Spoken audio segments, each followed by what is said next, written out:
saya memang berniat cari sepatu.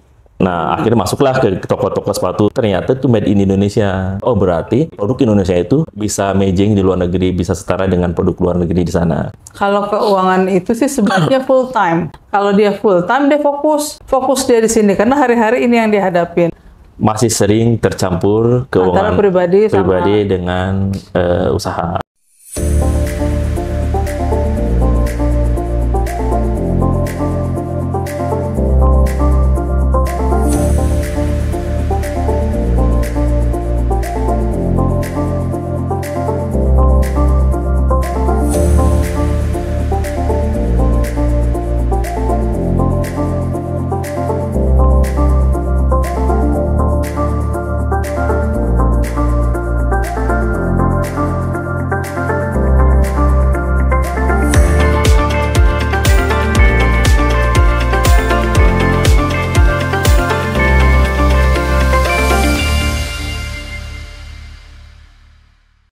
Salam kenal Mas Ben. Salam kenal Kananda. Tokonya Mas Ben ini luar biasa ya. Jadi saya tuh tertarik untuk coba ngulik nih. Siap. Boleh ya di-sharing-sharing ya? Boleh Kananda. Awalnya bisa ada ini gimana nih? Punya toko sepatu ini? Apa kerja di toko sepatu? Atau warisan orang tua atau bagaimana? Ya kalau di Runut ada cerita yang menarik saya untuk mencoba terjun di bisnis usaha sepatu ini. Nah, jadi ketika saya dapat kesempatan kuliah di luar negeri di Belanda selama 1 tahun, ada satu momen. Ambil jurusan apa tuh? Manajemen. Oh, manajemen ya. Manajemen. Nah, ya manajemen bisnis. Jadi agak nyambung juga sih ya. Agak nyambung juga ya. Momen itu ketika saya jalan-jalan ke alun-alun kota. Itu di Belanda, namanya itu Sentrum ya, kalau di Belanda itu namanya Sentrum. Saya memang berniat cari sepatu. Nah, akhirnya masuklah ke toko-toko sepatu, saya nyari yang cocok istilahnya. Nah, ketemulah dengan satu model. Nah, saya lihat, saya udah cocok banget nih ketika saya telusur lagi, ternyata itu made in Indonesia. Itu sepatu yang dijual. Nah, itu harganya itu jutaan. Kurang lebih 3,5 sampai 4 juta tuh harganya. Nah, dari situlah terbesit keinginan saya untuk mencoba, oh berarti si produk Indonesia itu bisa ada pasar di sana, bisa matching di luar negeri, bisa setara dengan produk luar negeri di sana. Nah, kemudian balik dari itu tahun 2010 sampai 2011. Sekembalinya saya ke Bandung. Nah, keinginan itu masih tetap masih membekas gitu ya? Ya, masih membekas. Saya harus buat. Nah, akhirnya saya coba riset selama setahun itu. Kita mulai cari jenis sepatu, produsennya, vendornya, terus kemudian pengrajinnya. Akhirnya setahun kemudian tuh selama riset 1 tahun, akhirnya saya mencoba untuk langsung turun bisnis ini. Nah, kenapa Blankenheim? Nah, ini adalah nama jalan di Belanda, di tempat tinggal saya dulu. 1 tahun tempat tinggal saya itu namanya Jalan Blankenheim. Oh, bukan nama toko di sana, bukan? Bukan, nama jalan. Oh. Nah, ternyata kalau diambil cerita lebih ke belakang lagi, ini sebetulnya Blankenheim ini adalah nama marga, nama keluarga. Di Belanda? Di Jerman malah. Di Jerman. Oh. Jadi Blankenheim ini adalah nama belakang ya. Nama marga keluarga di Jerman, kemudian sama mereka dijadikan nama satu kota kecil di Jerman. Nah, sama Belanda dipakai lagi jadi nama jalan. Nah, tapi bukan nama pahlawan. Bukan. Nah, kemudian yang menarik adalah ada yang DM ke saya waktu itu zaman Facebook. Ada yang DM menanyakan, kamu ada keturunan Blankenheim? Dia bilang gitu. Oh, maksudnya gimana? Lah, ini adalah nama keluarga saya. Nah, saya ini menelusuri di Facebook ini, mencari keluarga saya yang dia pengen cari silsilah keluarga yang lengkap. Ketemulah dengan si Blankenheim ini, kemudian mencoba kirim message ke kita, kamu keturunan Blankenheim dari mana gitu kan? Maksudnya gimana? Nah, ini adalah nama keluarga saya, dan saya juga sangat bangga ketika nama Blankenheim ini dijadikan brand sepatu. Dia bilang gitu, karena kamu tahu nggak, katanya kakek saya yang punya nama ini, kakek saya namanya Henry von Blankenheim, itu di tahun 1900 adalah pengrajin sepatu. Waduh. Nah, akhirnya ada benang merah, yang bisa kita jual sampai akhirnya saya pernah diajak ketemu sama Pak Hermawan, yang ahli marketing itu siapa, Hermawan? Oh, Karta. Nah, Karta dia, Desa ya? beliau manggil kita secara khusus untuk mendengarkan brand story ini. Nah, ketika kita cerita tentang asal usul Blankenheim, ya ini brand story yang bisa dijual. Nah, akhirnya karena idenya berawal dari sana, kemudian inspirasinya ada di sana, muncullah Blankenheim ini dengan tema Eropa-Eropaan. Oh, jadi semua jenis sepatu ini jadi sepatu Eropa ya? Betul. Nah, termasuk desainnya pun kita ambil dari desain Eropa. Begitu, yang simple, minimalis, tapi stylish. Begitu kan. Itu berawal dari kesel nggak kebeli, atau tiba-tiba punya mimpi yang besar, kayaknya Itu dia. ngambil peluang jadi pengusaha sepatu. Waktu itu memang kesel juga. Kita kan uang saku mahasiswa kan nggak seberapa ya, karena ketika ini ada sepatu yang gue taksir gitu ya, yang kita taksir banget, tapi nggak bisa beli gitu kan, karena waktu itu kan kita harus hemat ya, selama hidup di sana ya. Harga pun harga mahasiswa. Iya, itu harga tidak harga mahasiswa. Akhirnya kita mengurungkan niat kan ya. Nah, situ mulai itu kepikiran, kok bisa? Karena waktu 2010 kan brand lokal itu mungkin hampir tidak terdengar, malah di luar mungkin ya, atau mungkin kita juga belum banyak banyak tahu brand Indonesia yang sudah masuk di pasar luar negeri. Nah, ternyata ketika saya ketemu di momen itu, oh berarti di sana itu ada pasar produk kita gitu kan, artinya bisa diterima gitu. Nah, secara kualitasnya lah atau secara jenis produknya begitu. Nah, ternyata di situ ada pasar, itu yang membuat saya untuk saya harus juga bisa buat produk, buat brand sepatu begitu. Berarti dari masa kuliah sampai terrealisasi 2013 tuh berapa tahun? Setahun. Oh. Kuliah balik dari Belanda lah. Ya, balik dari Belanda itu mulai 1 tahun riset. 2011. 2011 sampai 2012, nah 2013 lahirlah si Blankenheim ini.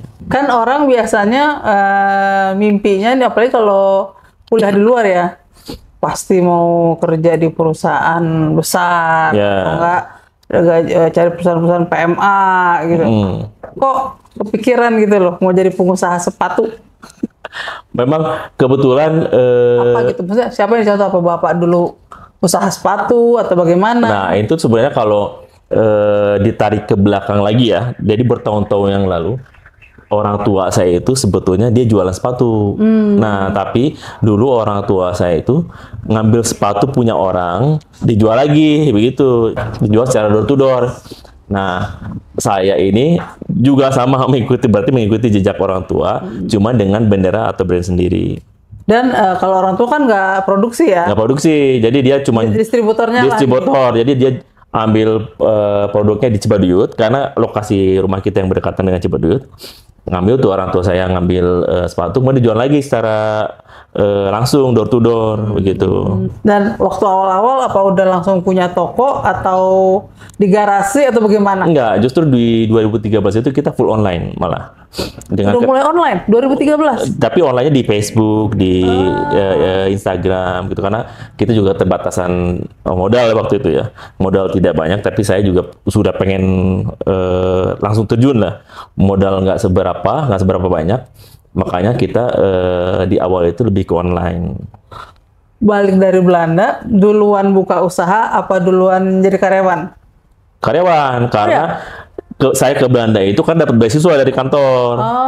Nah, dapat kesempatan beasiswa dari kantor selama 1 tahun sana. Nah, setelah itu kan harus balik dan mengabdi ke kantor semula kan. Iya, nah dari situ mulai usaha. Nah, usaha dari 2013 saya mulai ngantor di kantor itu 2008. Jadi 4 tahun kemudian saya punya bisnis ini. Dulu kan ada aturan karyawan nggak boleh punya usaha. Oh, ada? Ya, nggak boleh. Makanya awalnya ngumpet jalanin usaha. Nah, sekarang udah ada aturan baru bahwa kita bisa melakukan usaha di luar pekerjaan. Jam kantor. Akhirnya ya udah kita mulai geluti lebih giat lagi. Waktu awalnya dimulai dari berapa model atau berapa pasang sepatu? 1 pasang. Oh ya? Ini model pertama. Abraham. Ini kita namain Abraham. Ini model pertama kita yang kita buat. Nah ini tuh cuman pengembangan sekarang kita ganti outsole-nya. Kalau dulu agak tipis, nah kita lebih ringan, sama lebih trendy lah kalau kita lihat lebih cakep aja. Nah ini model yang kita pertahankan dari awal kita berdiri sampai sekarang masih banyak peminatnya. Namanya Abraham. Abraham. Itu laki-laki atau perempuan? Kenapa? Laki-laki. Itu laki-laki. Iya, kita khususkan Blankenheim ini untuk laki-laki. Makanya Heron outfit Heron itu cowok. Jadi outfit cowok. Oh. Jadi mohon maaf untuk cewek. Belum ada ya. Belum ada produknya. Saya kan cuma punya satu produk. Ternyata misalnya yang request 6 orang gitu. Sementara cuma ada 1 gitu. Ya, berarti mereka waiting list berarti? Iya, memang kita perkembangan model juga beberapa itu permintaan dari mereka. Kayak misalnya Gen 2 ya, misalnya Gen 2. Ada namanya ternyata? Iya, ada namanya. Jadi ini Abraham itu generasi pertama, yang kedua tuh generasi kedua. Nah, Gen 2, Gen 2. Makanya kita namakan Gen 2. Nah, itu juga awalnya tuh permintaannya bikin dong lebih dari permintaan si pelanggan, bikin dong lebih casual, bikin yang bisa lebih formal, yang sekalian bisa dipakai jalan juga sama ngatur juga. Istilahnya kalau kita bilang versatile. Jadi dia bisa dipakai di berbagai kesempatan. Nah, akhirnya muncullah si Gen 2. Dari Gen 2 banyak lagi masukan. Bikin dong lebih sporty, lebih casual, keluarlah Gen 3. Yang lebih ringan, lebih sporty, lebih slim. Jadi kita memang dari produk kita pun kita mendengarkan customer kan Anda. Jadi kamu butuh apa lagi? Misalnya lebih casual lagi atau apa lagi? Yang warna-warna ini keren ya. Iya. Kita juga inovasi kita adalah salah satu inovasi kita adalah meluncurkan kulit yang warna-warni istilahnya ya. Karena kan kalau kulit kan identik dengan hitam, kalau nggak hitam coklat. Ya, coklat tua. Nah, kita mulai kenalkan nih bahwa ada warna lain selain coklat sama hitam. Kayak kita ada putih, hijau, merah. Ya ada keraguan dari si pembeli ini benar kulit atau sintetis. Karena mereka juga sebenarnya tidak terlalu tahu banyak bahwa si kulit ini berwarna-warni gitu.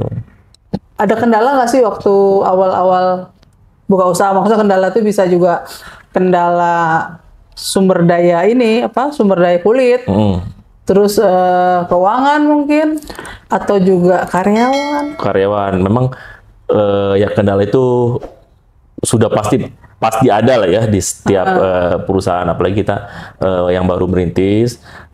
Pertama ya mungkin kendalanya adalah dari bahan baku. Kalau kulit agak susah memang kita untuk mendapatkan kulit dengan warna yang sama. Sapi. Kalau sepatu kita kulit sapi. Nah dari kalau tas gitu? Kalau tas sama, kecuali kita ada jaket yang kita buat dari kulit domba. Begitu. Nah kendalanya adalah kita lumayan tantangan juga untuk mendapatkan kulit ini, karena kulit ini mungkin untuk kita cari warna yang sama, misalnya warna hitam harus begitu. Nah itu selanjutnya itu beda lagi, hitamnya ada pudar ya, kayak kulit kita lah ya. Kalau kulit kita mungkin dikena cat juga kan beda-beda ya. Nah itu juga sama berlaku untuk si sapi. Kan kulit juga mereka warna bedanya kan ya, pigmennya kan beda-beda. Artinya kita untuk mendapatkan warna yang 100% sama pun agak susah. Nah, kalau dari Blankenheim sendiri itu punya berapa model? Totalnya tuh yang kita model mungkin lebih dari 30 sampai 40 lah ya. Tapi selalu itu aja maksudnya. Karena kita sebutnya lebih main di varian warna. Kayak misalnya Gen 2 atau Gen 3 kita punya 8 sampai 10 warna. Untuk satu model? Untuk satu model. Gitu. Kalau misalnya satu model ini pun kan ada seriesnya ya? Dimulai dari nomor berapa sampai maksimal nomor berapa tuh? Untuk kita umumnya kita dari 39 sampai 44. Kecuali untuk model tertentu kayak si Jork yang ini bisa sampai 45. Dan ini mungkin disubkonan kan atau memang punya rumah produksi sendiri nih? Awal-awal kita maklun ke orang. Maklun ke orang, tapi seiring dengan banyaknya permintaan dari pasar semakin banyak si maklun juga, karena kalau maklun kan mereka pegang paling sedikit kan 2 sampai 3 brand kan. Nah, akhirnya kita beranikan diri untuk buka brand sendiri, bengkel sendiri, walaupun kecil gitu. Mas Ben, ini dari mulai awal nih sampai sekarang, kendala terbesarnya apa? Salah satu kendala yang kita hadapi mungkin salah satunya adalah keuangan ya, karena terus terang untuk saya pribadi, kadang keuangan kan kita sudah seharusnya memisahkan ya antara keuangan pribadi dengan perusahaan. Nah itu terkadang ada satu momen lah akhirnya nyampur gitu. Sebetulnya kan itu nggak boleh ya. Iya nggak boleh. Itu harus beda dompet. Beda dompet. Nah seringkali kita pada perjalanannya di awal kita upayakan harus terpisah, tapi akhirnya nyampur juga begitu kan Anda. Mas Ben kan masih karyawan ya. Berarti dalam menjalankan ini banyak pengorbanan sebagai hasil dari karyawan itu untuk kesini, misalnya mungkin THR-nya akhirnya support akhirnya betul usaha, atau dapat bonus dari perusahaan, mungkin bonus 13, 14, 15 kesini gitu. Betul ya. Sebagai tambahan modal. Iya, karena kan kita juga ada barang-barang yang kita taruh di Mall Sarina. Nah itu, ya ada di Mall Sarina di lantai 2. Nah pembayarannya kan kadang bulan depan gitu, tempo. Nah sementara kita butuh cepet nih, akhirnya pakailah tabungan pribadi, pakai dulu. Akhirnya kan yang harusnya kita kembalikan ke tabungan pribadi sudah lupa, udah hilang. Nah kayak begitu karena kalau dari segi keuangan kita. Nah selama perjalanan ini gimana atur cash flow-nya, Mas? Ya tetap kita mencoba untuk seideal mungkin ya, masih sering tercampur keuangan pribadi dengan usaha gitu. Tapi nggak ada masalah sulit keuangan ya? Misalnya nih karena satu dan lain hal ternyata ada yang cancel, orang beli udah produksi nggak jadi dibayar. Nah alhamdulillah kita belum ada pengalaman seperti itu, tapi ketika COVID, nah kita lumayan turun tuh anjlok karena penjualan, karena kita kan dari online ya. Ketika COVID kan semua orang nggak ke kantor orang nggak ke kantor, shipment, ekspedisi semua berhenti, sementara kita kan produksi online hampir 100% online kan. Nah pada saat itu kan kita salesnya dikit sekali, shipmentnya nggak 100%. Nah itu mungkin itu yang kendala keuangan kita tuh di situ agak kerasanya. Nah setelah agak mulai dibuka lagi ya, maksudnya si lockdown udah nggak ada lagi, terus kemudian produk kita pas COVID selesai, tiba-tiba Pak Erik posting produk itu, nah mulai lagi tuh kita mulai bangkit lagi. Nah sampai sekarang alhamdulillah untuk penjualan sales gitu juga dibantu dengan marketplace. TikTok boleh disebut ya, TikTok? Iya boleh. Marketplace, TikTok. Nah, alhamdulillah keuangan kita mulai dari situ mulai stabil. Berarti dalam hal ini kebutuhan melek media sosial jadi keharusan ya? Keharusan. Kita sebenarnya memang sudah aware dari awal bahwa online itu harus online, harus mulai go digital. Nah, ketika sekarang ini diramaikan UKM masuk go digital, kita alhamdulillah udah malah dari awal. Nah, kita untuk buka toko offline malah 2 tahun kemarin, karena dirasa penting juga untuk membangun kepercayaan pembeli untuk terhadap brand kita. Kalau selama menjalankan usaha ini, pernah menggunakan jasa bank nggak sebagai support modal? Pernah sekali pinjaman di Bank BRI untuk modal, tapi cuma sekali. Karena ya lumayan agak berat juga sih karena ya ketika dulu memang size-nya nggak sebagus sekarang, sementara cicilan per bulan kan udah lumayan tetap ya cicilan per bulan tetap selama 5 tahun. Nah itu dirasa mungkin agak berat tuh waktu itu. Nah sekarang kan size udah lumayan meningkat, lumayan bagus. Alhamdulillah kita nggak ada lagi pinjaman ke bank. Dari awal sampai akhir ini kasih tuh sampai cash flow tuh sampai minus gitu. Alhamdulillah belum, karena itu tadi ada tabungan yang dikorbankan, ada simpanan yang dikorbankan untuk menutup yang cash flow si usaha gitu. Nah, udah secara ngaturnya kan udah kayaknya secara keuangan udah bener ya, karena sepertinya tidak mengalami masa sulit yang banget gitu kan. Nah, kira-kira pengelolaan cash flow hariannya bagaimana di sini? Nah, mungkin pencatatannya nah, mungkin sekarang jadi kendalanya adalah saya tidak bisa fokus karena untuk memegang uang ini. Nah, akhirnya saya mencoba hire freelance yang pegang urus keuangan. Nah, apakah mungkin saya langsung coaching ke Kananda ya? Apakah itu cara yang tepat atau tidak? Karena akhirnya saya juga terbatas dengan kemampuan mengelola keuangan, akhirnya saya mencoba meng-hire salah satu orang untuk bantu saya untuk mengatur cash flow segala macam. Nah, itu apakah pilihan yang bagus atau mungkin malah kurang bagus nih? Menurut Kananda gimana? Kalau dari sudut pandang saya ya, kalau keuangan itu sih sebaiknya full time, jangan freelance gitu ya. Karena kenapa? Karena kan bisa kalau freelance kan nggak full time ya, entah dia sehari, setengah hari, atau dalam seminggu hanya beberapa hari. Sementara kalau masalah keuangan itu kan istilahnya kuncinya tuh dalam kita berbisnis.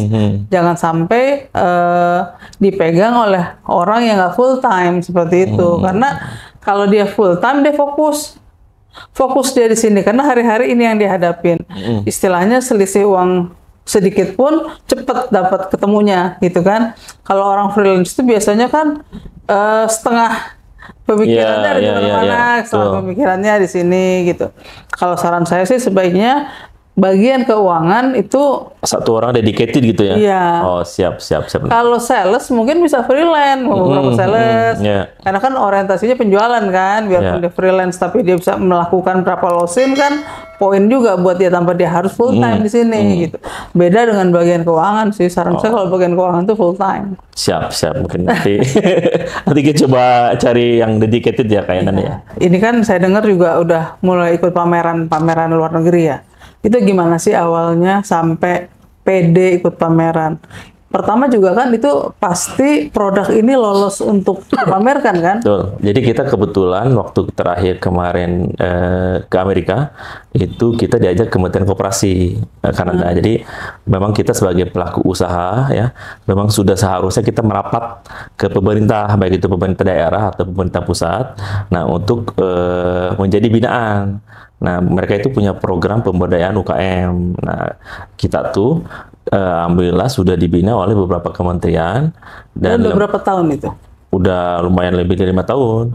Nah, dari pemberdayaan itu akhirnya kita dapat fasilitasi pameran baik di dalam atau luar negeri. Nah, kebetulan yang kemarin itu kita mendapatkan fasilitasi dari Kementerian Koperasi dan UKM, full support. Jadi semua dari akomodasi segala macam ditanggung mereka. Nah, itu akhirnya kita mencoba menjajal pasar di Amerika Serikat secara langsung. Itu bawa sampel ya, sampel mana gitu yang jadi andalan gitu. Iya, kita bawa andalan sepatu kita ya sama sekalian jualan.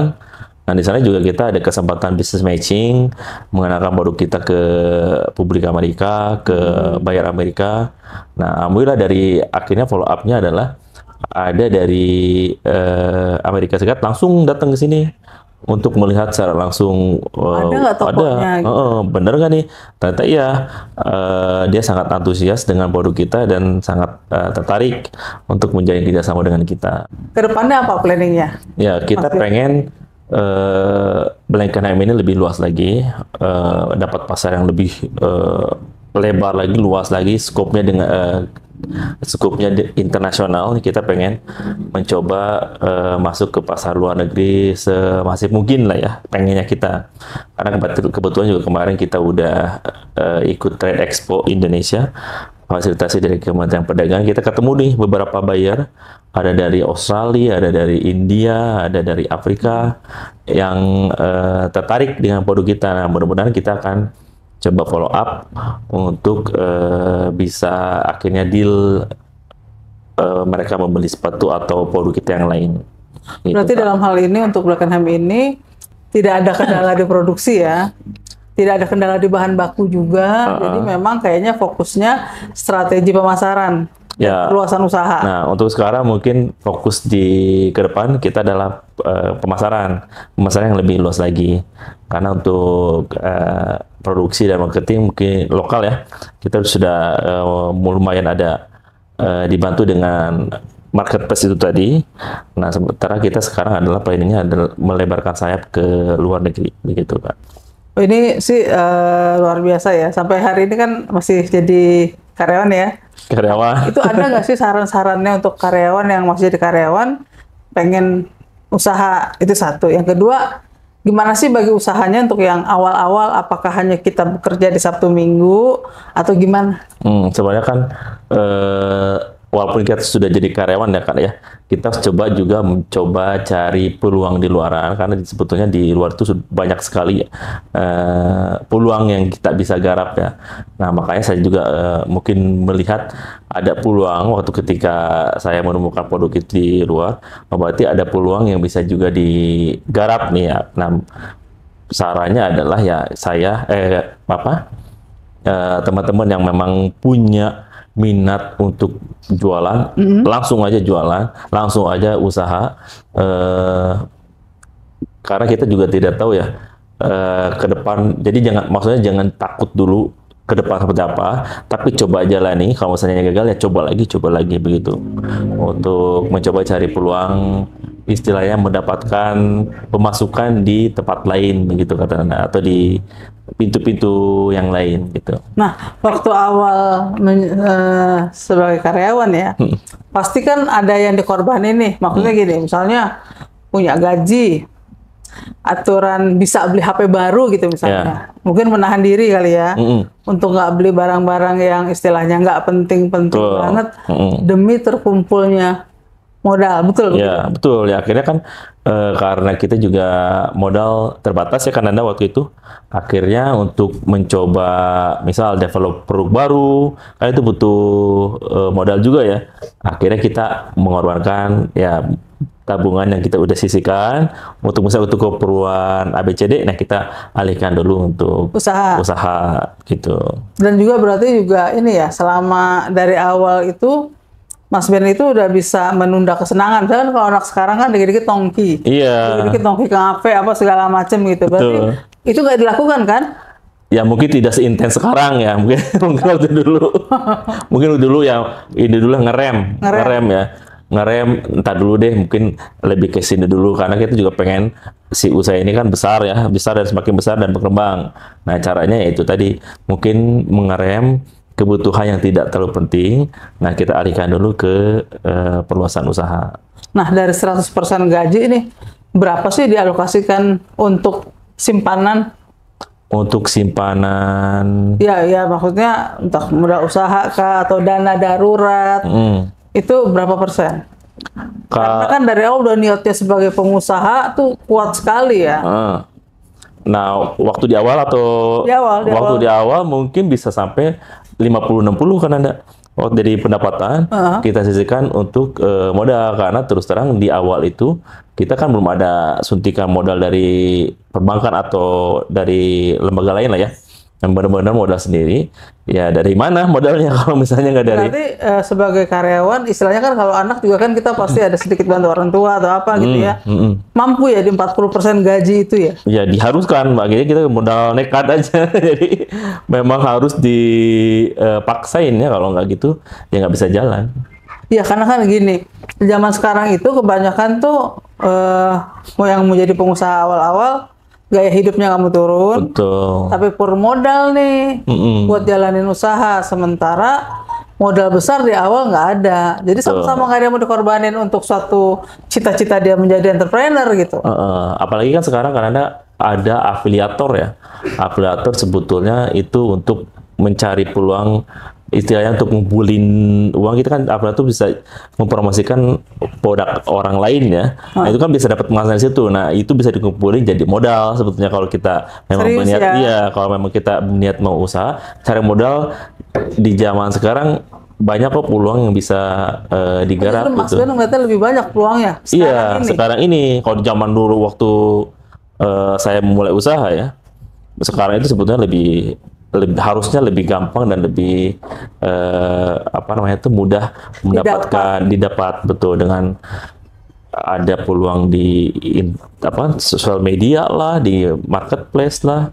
Itu sebetulnya lebih, kalau kita mau serius bisa lebih gampang sekarang ya dibandingkan saya di awal dulu. Nah, saran dari Mas Ben nih, apakah kita kalau mau niat jadi pengusaha dari awal kita kerja sudah mulai kita rintis atau nunggu pensiun? Ya harusnya sih di awal, jangan menunggu pensiun baru usaha ya. Jangan ya. Oh iya, jangan. Baiknya sih sebelum kita pensiun malah kita harus mempersenjatai kita dengan apa yang akan kita lakukan setelah pensiun. Nah, harus disiapkan dari awal seharusnya. Jadi nggak jangan mikir nanti setelah pensiun mulai. Nah, jangan. Mending dari sekarang mulai tuh mencoba cari peluang. Jadi ketika pensiun kita udah insya Allah aman begitu. Nah, kalau dilihat dari Beckenham ini kan berarti dari zamannya Mas Ben kuliah sampai sekarang tetap sepatu aja, berarti kan nggak ada kelihatan klien hati ya, fokus di sini ya. Apakah 5-10 tahun lagi masih di sepatu? Nah, memang di awal kita untuk sepatu, nah sekarang kita mulai diversifikasi ke produk lain kan Anda. Jadi kita ada misalnya tas, jaket, itu kan masih lumayan baru nih di Beckenham.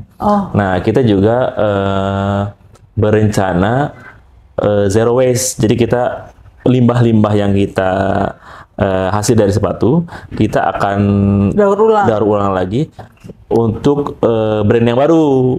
Nah, kita coba akan develop brand baru namanya Gute, akan menggunakan bahan-bahan dari limbah untuk diproduksi lagi menjadi sesuatu yang bernilai.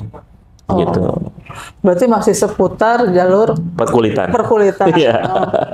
Karena gini juga, ada contohnya tuh, misalnya ada orang buka usaha ya, pertama di kuliner, ternyata kuliner nggak berhasil, pindah ke fashion, nah fashion nggak berhasil, terus pindah lagi misalnya ke skincare, nah itu kan berarti kan dia udah jalurnya pindah-pindah, loncat-loncat gitu ya, jalurnya loncat-loncat.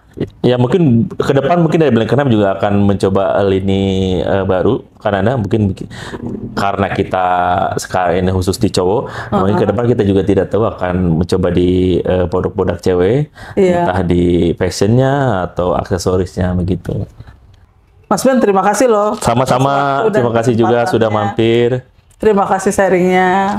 Mudah-mudahan di bincang-bincang kali ini banyak insight yang didapat oleh penonton. Amin. Sekali lagi terima kasih ya. Sama-sama kan.